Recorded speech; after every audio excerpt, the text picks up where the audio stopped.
But Kevin, how are we on the technical side? We're good now? I hear that we're good now. I hear that we're good. So we restarted the YouTube and we're going again. All right. Let me cover ground I covered before. Not a problem. But let me approach it this way.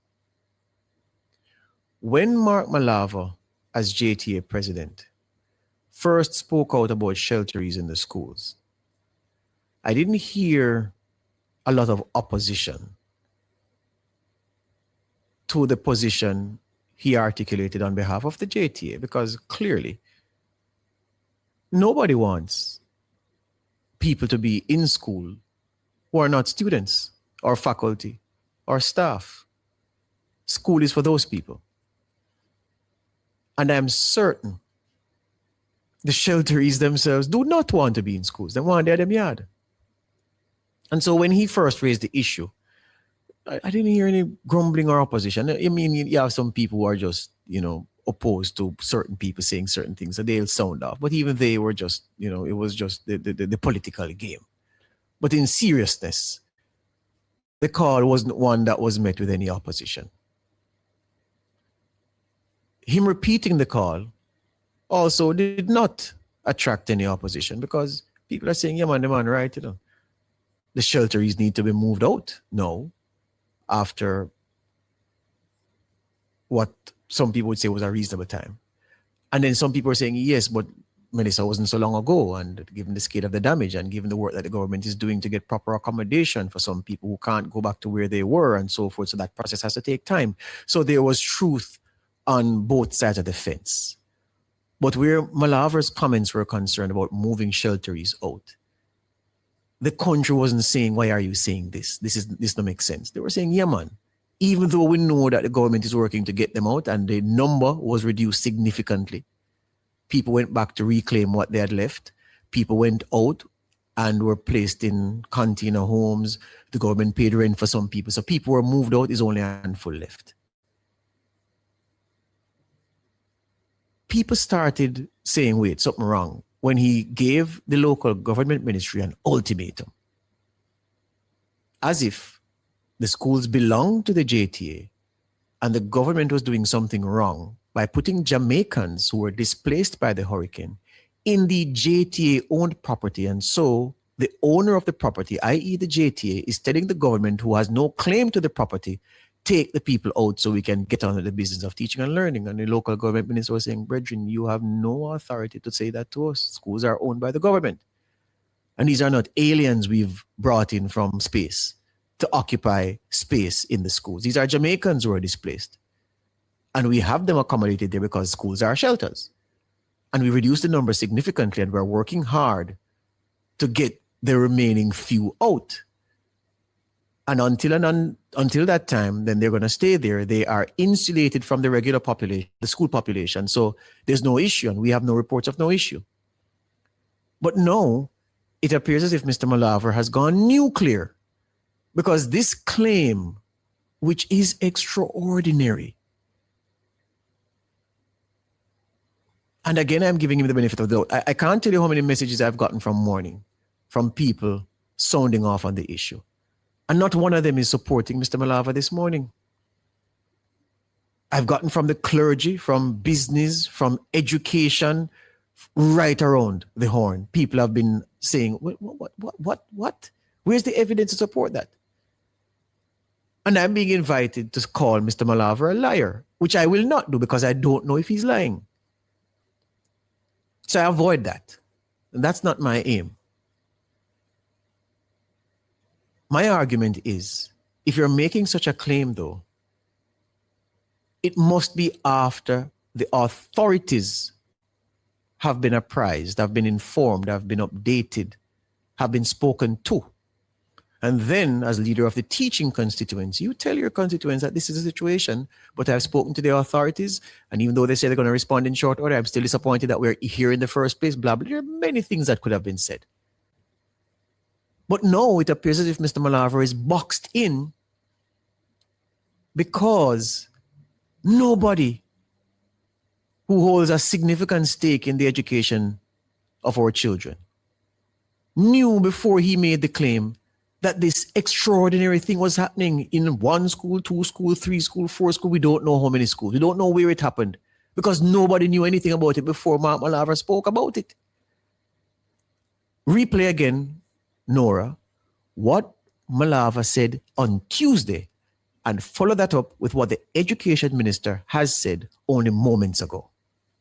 Children and teachers are displaced, and at the same time, shelterees occupy classrooms. Something is wrong with that equation. And the conditions, colleagues, are deeply troubling. Reports of shelterees engaging in sexual activity within the clear view of students is something that everyone should be outraged about. Reports of teachers, resources going missing. Reports of schools being transformed into spaces befitting of tenement yard that no longer represents institutions of learning is something that every individual should be outraged about. The Ministry of Education, Skills, Youth and Information wants to note that we do not have any official notification of any case of inappropriate behavior by shelterees, especially in circumstances involving children at any school being used as a shelter. And we have made many checks since Mr. Malava has made his public statement. We have checked with the regional director, Dr. Michelle Pinnock, and she has indicated that she has not received any such report. She has also checked with the principals, and they have indicated that they have no reports of that nature. In addition to that, we have our safety and security officer routinely doing visits to the schools, and they have not received any reports, neither have the shelter managers that routinely work with these shelter locations. Nevertheless, we've asked the principals to do some extraordinary checks to see if there are any reports or any teacher that has witnessed what has been reported. The ministry has to note that the care and protection of our children is of utmost importance. And so we take this very seriously. We're disappointed that the report did not come to us before being made public, but nevertheless, we're asking Mr. Malava to share with us whatever information he has so that we can investigate quickly. Also, where reports may have been made to other authorities, those should be shared with us so that we can also use that information to advance our own investigations. Yeah, the education minister, Dr. Dana Morris Dixon, running behind an issue that she ought to have been in front of, but only if she had gotten the information, and not she directly or personally. Her ministry, nobody at her ministry was informed of this thing, of adults having sexual intercourse in clear view of children in schools being used as shelters. And I say that way because I don't know if it's school being used as shelter or schools being used as shelters. She didn't know. Neither did the local government minister. Neither did the Minister of Labor and Social Security. So who knew, Mr. Malava? Which school did it happen? Will the JTA send a statement today telling us the name of the school and giving any details? These involve the incident, based on what you say, perhaps involved adults, so we can talk. And a lot of people are saying it is a big fat lie. I'm not saying that because I'm looking at the substantive issue. Why would a JTA president on any platform, but on the biggest platform he has, annual conference, say that to a constituency of teachers and stakeholders, because it's not only teachers at the conference? Why would he say that if it's not true? So I'm giving him the benefit of the doubt. And then a whole host of questions follow. The principal of the school, why did that principal not report to the authorities what happened? And was it reported? So why did that person who it was reported to not tell the education officer? Why did the education officer not tell the ministry? Was it reported to the police? How is it that none of the ministries, those three, knew anything? Why is it that everybody was stunned this morning to hear of this thing happening? And why at almost 10:30 on Wednesday morning, the JTA has not told us the details of what gave rise to Mark Malava's comments? Boy, all I can say is that for his sake, I hope this is right. Beyond that, if it did happen, the authorities have to act. And remember, there are many things that can be right at the same time. I keep telling you people that when you are a child, the way you are taught was that there can only be one thing right. Everything else wrong, only one right answer.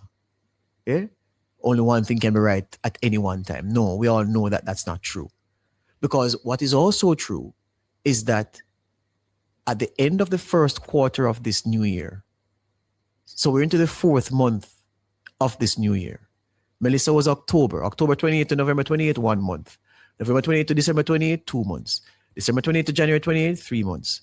January 28th to February 28th, 4 months. February 28th to March 28th, 5 months. 5 months after Melissa,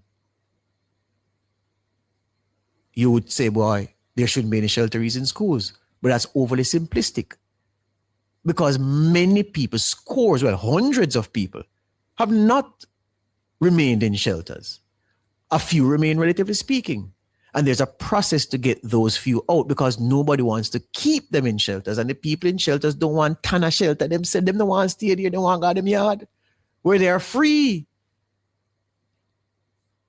So it must be extenuating circumstances why people still remain in shelters. It's not a place of choice for people. So it's oversimplistic to say, well, 5 months later, they should all be out. No, couldn't look at it like that. But a claim like this has to be true because if it is not,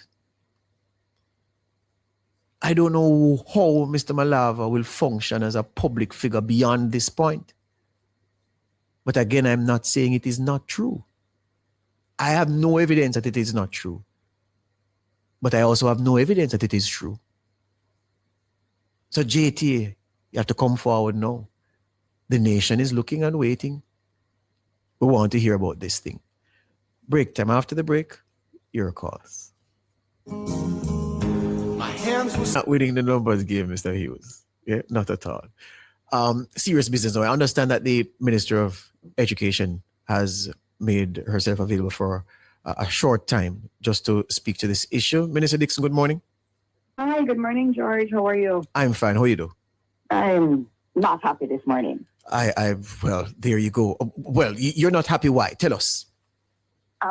When you hear an allegation about something happening in your schools, and that's made publicly, and there's no attempt to speak to the ministry beforehand, that's very concerning, especially on matters that affect our children.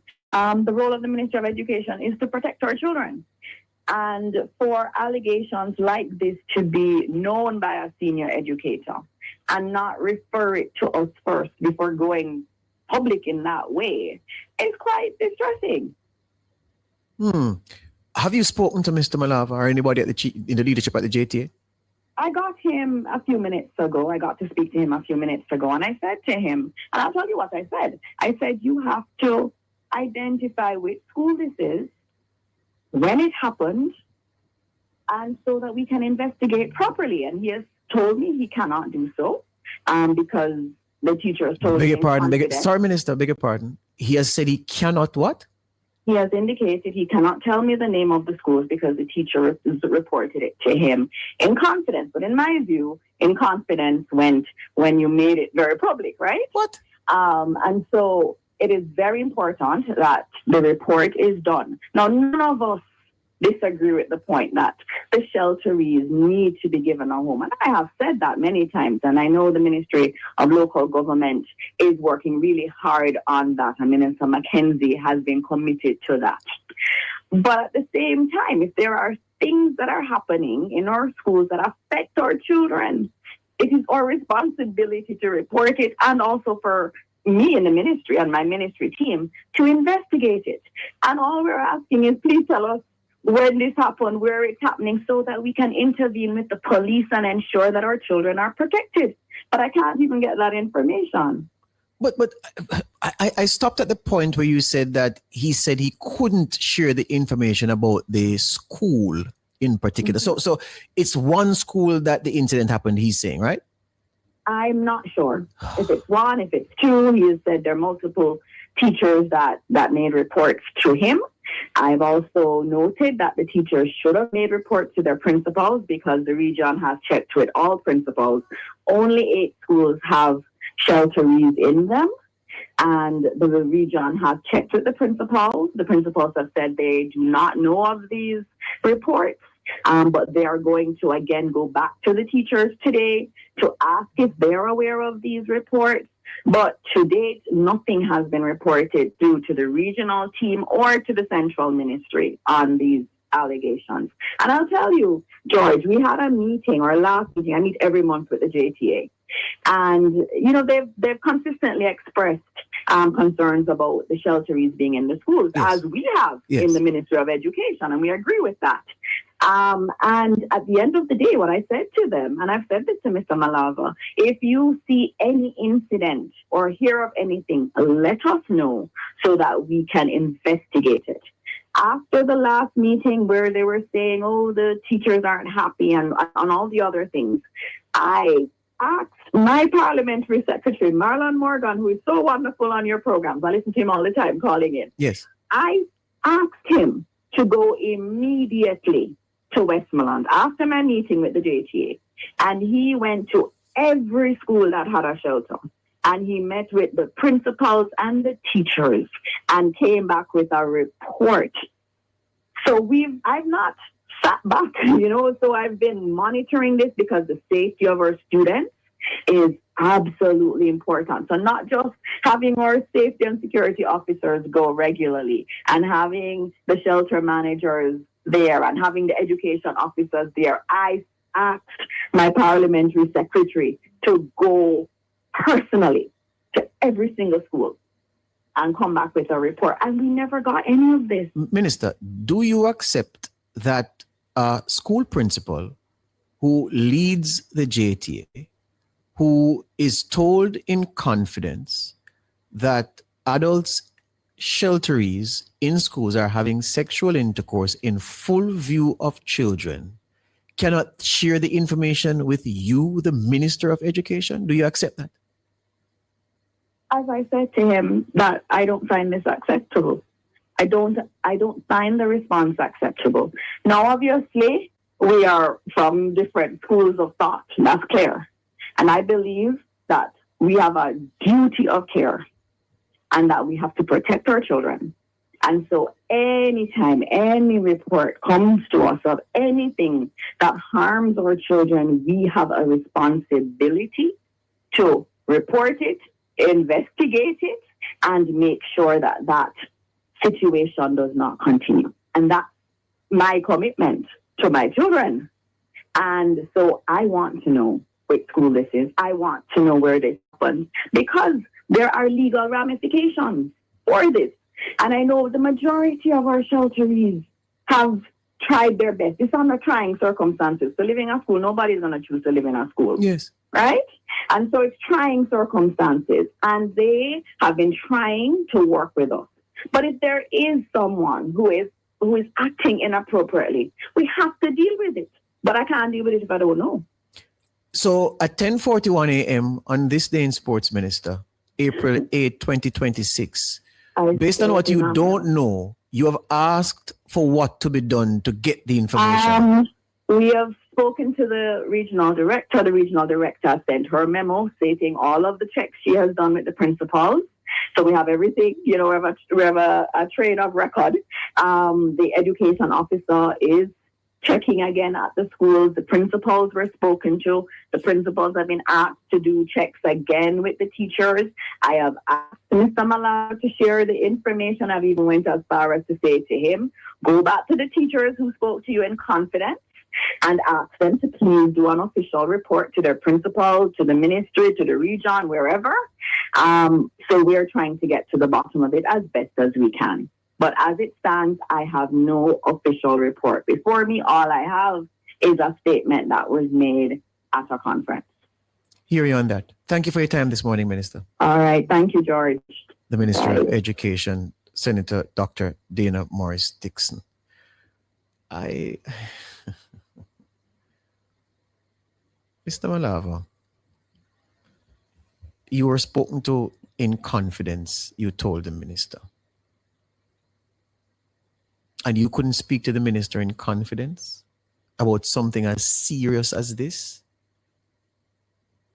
Serious enough for you to keep your powder dry until the platform of the JTA annual conference opened up for you. You bellowed this information to your constituents, knowing that only you knew. And you bellowed it to your constituents, knowing that your comments would be picked up by the media. And when the media picked it up and did its job, and then the minister called you, because clearly they were caught, the Ministry of Education was caught unawares. The Ministry of Local Government caught unawares. Labor and Social Security caught unawares. Education Minister called you. Mr. President, give me the information so I can move to resolve it. You say you can't talk? So who will resolve it then, Mr. Malava? You? Will the JTA go and resolve this situation? Is resolution of the situation in the gift of the JTA? Can you do more to resolve it than the Ministry of Education? If you can't resolve it, why are you keeping the information to yourself? If you feel it important enough to talk about it on a national platform, well, on a platform that will be amplified nationally. If it is so serious, why do you refuse to give the authorities the information to address what you say is a serious matter? It don't make sense, sir. And it just ordinary. It calls into question how serious we are about the children. Because your lament, at the heart of your lament, was how children were seeing this thing in the schools. And the people responsible for ensuring that children don't experience that in schools asked you for the information and you don't give them the information. So how it going to fix? What is it that I am not understanding about Mr. Malava's position in this matter? Break time. My hands were steady, my eyes were clear and bright. My walk had purpose, my steps were quick and light.